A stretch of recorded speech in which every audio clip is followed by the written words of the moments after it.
Good morning. My name is Chris Riegel. I'm the founder and CEO of Stratacache. We, Stratacache, specialize in the in-store digital piece of the world. We've been doing this for 24 years. Earned our stripes in the Walmart 2.0 Smart Network in 2016, which was 550,000 screens. So you get to learn in the toughest, most aggressive environment. That being said, today we manage about 3.2 million screens globally and deliver over $2 billion in revenue to our customers around the world. Our job really is to drive good customer journeys and conversions in store while increasing the top line and the monetization of those experiences for our partners. In general, the use case of in-store media is now moving from a 1.0 network, as we would call it, of impression networks to 2.0 networks. Those 2.0 networks are sensor-based and sensor-driven networks, much more intelligent networks and much better targeting around that data set. So the evolution of these networks is all about bringing in better sensor, better information, and better targeting around that customer, and how to drive compliant networks with biometrics, with GDPR. It's very, very key today to be able to drive a personalization strategy, to drive a messaging strategy with that customer that's not overstepping and capturing information that you should not be capturing. Specifically, we're also seeing around the world FMCG and CPG companies saying to retailers, and I'm in Dayton, Ohio, I'm 42 miles away from Procter & Gamble headquarters. We have frequent discussions where they're saying, we want smarter networks. We want the same metrics in store that we're getting online. How do we drive better examples of that? How do we drive more information into that in-store example? So as we move on the network side, retailers garnered $88 billion in global revenue last year. This year will be over $101 billion, or 18% of global digital advertising. Today in the US, retail media is larger than broadcast television. That will continue to accelerate on a global trend. I'll be talking in the presentation a little bit also about the new Leviathan that's coming on stage, which is streaming, and the impact of streaming in these networks. UK e-commerce and EU and global e-commerce growth is kind of stalled. So when you look at retail media networks and you talk about .com, mobile, you've kind of hit a plateau. That was a rocket ship straight up during COVID. Post-COVID now it's stalling and it's starting to go a little bit lower. We're actually seeing in the online, in the mobile environment, decreases in advertising revenue in many sectors. However, physical stores are still 70% of all transactions. So that's still really where the money is within the network space. US has seen a boom in retail media networks in the last 10 years. UK is not far behind. As we look at this from a global perspective, we're in 28 countries around the world. It's fascinating to see the differences on either side of the Atlantic. In the US, retail media networks tend to be much more shopper conversion networks and in-store customer engagement networks, audience-driven networks. In the UK, there's much more of an out-of-home bent from the propagation of the out-of-home industry in the UK. So interesting comparisons between the two. Not to say one is right or the other is right, but the dollars that are coming and the revenue that's coming in the US as you get to more shopper-targeted networks are certainly higher. When we look at the four major categories of retail media networks, online and mobile, all quite well known. When you go to where the opportunity is with in-store digital and streaming and OTT, those are the highest growth categories and have the largest future revenue potential. So where is their growth? Most of the online has been maximized within the networks today. You'll continue to see growth, but it will grow with trend on shopping. Mobile, same thing. In-store digital and streaming are the two very aggressive growth categories and where there is substantial new revenue for the retail sector. Specifically, when we talk about streaming, when you look at now the monetization of streaming that's coming in, you'll see Netflix, Amazon, all the streaming services going to ad-sponsored opportunities. You can target consumers and consumer interest in those streaming networks as brand new real estate. So think of, as a retailer, the ability to make money from your customer sitting at home on their couch watching a streaming service. That's a new targetable, addressable media opportunity. So when you look at the trend to be able to say better, worse, who's doing more around it. If I look at UK and EU retailers, as a percentage, the media ad revenue is roughly 1/2 to 1/3 what we see in the same category class retailers in the US. So where do I stretch more dollars? Where do I find more opportunity within UK retailers to increase those numbers because they're material? If I use Walmart as an example, retail media is less than 2% of all of the sales of Walmart, but it's roughly 16% of their profitability. That's now in every C-level suite on radar to say, hey, this is a very small category, but extremely high margin and an area of growth in a business of pennies. The fundamental issue, UK and EU retailers still think of networks as impression-based networks. When you're thinking about the CPGs, the FMCGs that you work with, think about how you can deliver deeper data and more data into those environments that then drives up rates and makes these conversion networks. In an online or a mobile environment, you can convert, that's great. In that retail environment, how do I bring those online metrics into the store and make that trackable, convertible, and give insight around that for the brand customer? So some examples of 1.0 in-store networks today. All very common use cases, those standard impression networks. In those standard impression networks, it's good. It works, it's convertible, everyone understands it, but it's sold under a digital out-of-home metric. So you're paying for eyeballs when you're an FMCG, and you're at a 6 to 12 pound average across those impressions. When you go into sensor and 2.0 retail media network environments, the Gen 2 networks, in those environments, there's a couple of key things to understand about sensors. The first one is cameras and computer vision are dead. So you'll hear some in industry talk about camera, dead. Biometrically, around the world, it is now being restricted more and more and more. So any strategy relative to sensor and consumer insights cannot be based on cameras, no longer feasible. In the US, 12 out of 50 states, all of Canada, 100%. Consumer images are considered biometrically private. Second, every digital display is a sensor capture point. So wherever you have a display, and I'm an IT nerd, I apologize in advance, but every one of those points is a point where I can capture data about the customer, about their journey. And how do you capture that data in a biometrically private environment? You put a tag on a cart, trolley, or basket. So I can track that consumer through that environment. I'm not tracking that consumer, I'm tracking the basket, I'm tracking the trolley, which you, the retailer, own. So you can go around the biometric privacy points by tracking objects that you know in your retail environment and then matching them back at the end of the journey to that customer's loyalty point. And finally, building audiences to rival click-through web metrics in real time and being able to drive up premium of those advertising impressions, of those conversion metrics. All of the data that's captured in store can be rendered back to brands real time. You have absolute transparency, absolute conversion. You have a tremendous data set in store that cannot be made artificially, that cannot be faked because it's real-time data, and giving that back to FMCG is a very appealing point because they get direct vision into the shopper.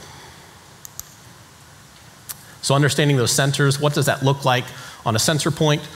Locators and ceiling, asset tags on devices, and footfall counters. What I can do with that is to be able to track a shopper's path throughout the store. In tracking that path precisely through the store, you can build very precise audiences. I go into the store, these are the categories that I shop, these are the points of interest. Now you as a retailer will say, well, I know that from what they buy, 100%. You have first-party data that's unassailable, but you don't know what I looked at and I didn't buy.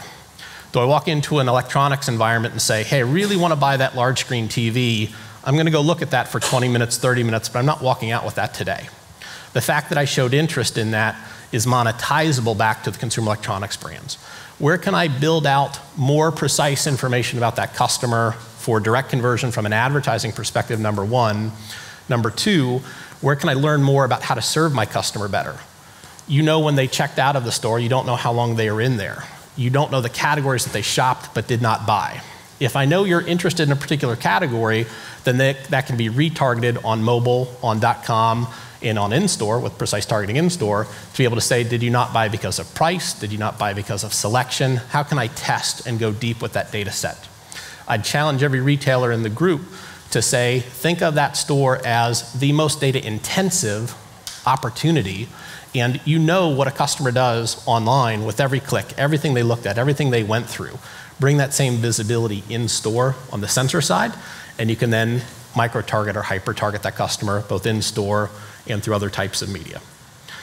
What does that ultimately do? If I use that in-store layout as an example, one of our large customers in the US uses that in their in-store media network today to target what are my highest CPM corners, what are my best rates, where's my highest footfall. So they reorganize their store and reorganize their media network on that traffic and render back to their advertisers, here's where my customers are going.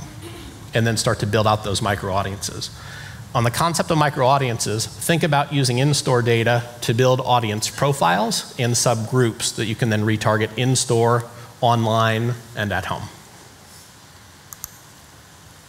With that data, I can match that path data to point of sale data, and then you can start to build those audiences from the in-store data to give that closed loop analytic point back to FMCG. You want to hit consumers with the new baby who shop the store twice a week and spend an hour in store, here's your target audience. I'll use an example in one of our large grocery customers in the US, Peloton, the bike and health company, wants to know organic shoppers. Now this particular retail customer doesn't have a great organic section, but they have shoppers that go into that area. How do we build out a micro audience of all of the shoppers there? So this grocer is making money by retargeting consumers at home for health equipment. Some examples of retail media experiences with particular sensors within to be able to detect those customers and tie them back. If I use that in a specific health customer that we have in the US, this particular shopper goes in, looks at diabetes meters and information around a very particular sale. It's a deep sale, it's a consultative sale. In this particular customer environment, there's not a whole lot of staff in store. So this customer went in, looked at it, she dwelled there for 5 minutes, 7 minutes, 10 minutes, didn't convert, didn't buy. Well, maybe I have more questions, and maybe I want more information about it. Maybe I need additional detail. But it's a very high margin category for the manufacturers. We match when she checks out in store her basket information with her loyalty ID, and then she's at home watching television on streaming and retargeting of diabetes testing equipment that she was looking at in store on the at home at an incredibly high CPM. So bringing that in-store behavior to the home, this in the streaming environment, completely new sector. In these conversion networks and the conversion metrics, instead of in an impression network, I'm at a 6 to 12 CPM, in a conversion network, that can be driven to a 15 to 80 pound CPM. So it's all about how do I give more data to get more rate on that conversion. I'll use a specific retail example of a customer that we have in the EU. They target in their networks ultra high net worth individuals. So it's petrol, and they look at cars. If you pull into that petrol station in a supercar, anything 100,000 pound or more, there's a 2,400 euro CPM on that customer. Why? Because they get super precise in that use case to say these are the exact people that I'm looking at. And that advertiser is American Express. So very, very highly targeted towards that. I want to talk to the ultra wealthy person on the move. If you would have told me years ago you could get a 2,400 CPM in media, I'd tell you you're insane. No possible chance, but it's out there. So in summary, when you look at your networks, think about giving more to get more. The smarter the in-store network is, the more data you have, the more you can drive rate on that network. Think of it as a deep data environment. Think of it as driving better results. Every FMCG, every CPG we talk to, is interested in ROAS. How do I get more confirmation of the return on my advertising spend with that deep data from in-store? Who's looking, how long they're looking, building micro audiences. That's a new opportunity for sure. Use the sensors to drive better customer experiences and learn how to serve those customers better. You see more customer self-identification now at the beginning of the journey. That could be the self-checkout, guns. That could be scanning in on a cart when I'm in that environment. With that information tied back to loyalty, you can then target that customer all along her journey to say, maybe she buys on price, maybe she buys on eco-footprint, maybe she buys on sourcing. Then I can truly have that Minority Report moment in store where as I'm walking through the store, every message is targeting to my particular taste or catering to my particular interests. And then third, that deep data is the difference between out-of-home and retail media networks. If you're leveraging that data and driving that network success, again, don't think of these as purely impression networks. Think of them as conversion networks. When we're talking to CPGs, FMCGs, US specifically, we're getting a hard push where they're saying, please show me retailers that can give me more data from the in-store experiences. We FMCG will pay for that. We want to sponsor that. The demand we do see from the brand side has to match with the retailer's ability to provide that data back, but there is demand, there is monetization, there is opportunity there. With that, questions? Sorry, I didn't quite understand how you link the picking up a basket with a sensor back to their loyalty data. Yes, great question. So how do I tie that back? I'm using that basket all through the journey. At the end when I check out, in any customer that has loyalty, that customer is self-identifying through the loyalty program at checkout, and I have a sensor at checkout that then data matches back to that customer. And then that customer goes to an ID on our side where we build persona around the customer for 1 journey, 10 journeys, 100 journeys, feed that back into the retailer's loyalty program so you can give that persona information back on a particular shopper. Hi, Dean Harris from the Co-op. I was interested in how you'd actually tag the store. So Co-op, we've got 2,500 shops. They've all got different layouts, all different ranging, because presumably the basket has to relate to what's on the fixture so you can understand what they looked at, didn't look at. How do you approach that huge data linking task? Yeah, you hit the nail on the head, which is in that retail store environment, I grid that out with sensors, and then I match that against a planogram for the store. So knowing how that aisle is laid out, what products are on that aisle from planogram, and then matching that back to sensor. And in a sensor environment, you can get down to 1/3 of a meter in terms of accuracy. So I know not only you're in aisle 6, but I know exactly where you were in that aisle, what you looked at. Did you just walk through or did you dwell? So you're taking, in our use case, 6 or 7 tracks a second on where that consumer is and where that consumer is headed. Fascinating stuff, Chris. When you're uncovering those kind of insights, how do you know whether to sort of approach it with the retailer as an opportunity to run a better store, or approach it as an opportunity to make money by selling better advertising and do those things ever conflict? It's a great question. So in a retailer's environment, once you start to look at that floor as a data lab and an opportunity, the data that comes off of it to store operations, to staffing, to retail layout, to retail media teams, there's data that's valuable kind of all across the business. We find, and the particular customer I was speaking of in the US is H-E-B in Texas, so 250,000, 300,000 square foot mega grocery environments. They actually started to optimize and change their layouts based on traffic data, and then started to build personas to say, based on the type of customer coming in between these hours, how do I better staff? How do I staff particular departments based on destination? So the insights of data above and beyond the media side are super interesting and super compelling. In that media piece, having that media to be able to render back to the store media teams as well as merchant teams then allows you to drive better arguments, but it's a data set that can be used by multiple use cases within. Are any UK retailers currently doing this? Do you have coverage in the UK market? We do have coverage in the UK market, yes. 2 large retailers. We tend not to discuss in-market specifics, so as not to give away competitive advantage. You can't specify which 2 retailers? I'm sorry? You can't disclose which 2 retailers? I can't. 1 apparel, 1 grocery. Okay. And what sort of coverage do you have within those retailers? So what proportion of their store estate are you actually collecting data from? Yeah, it's a great question. So 1 is a full fleet within.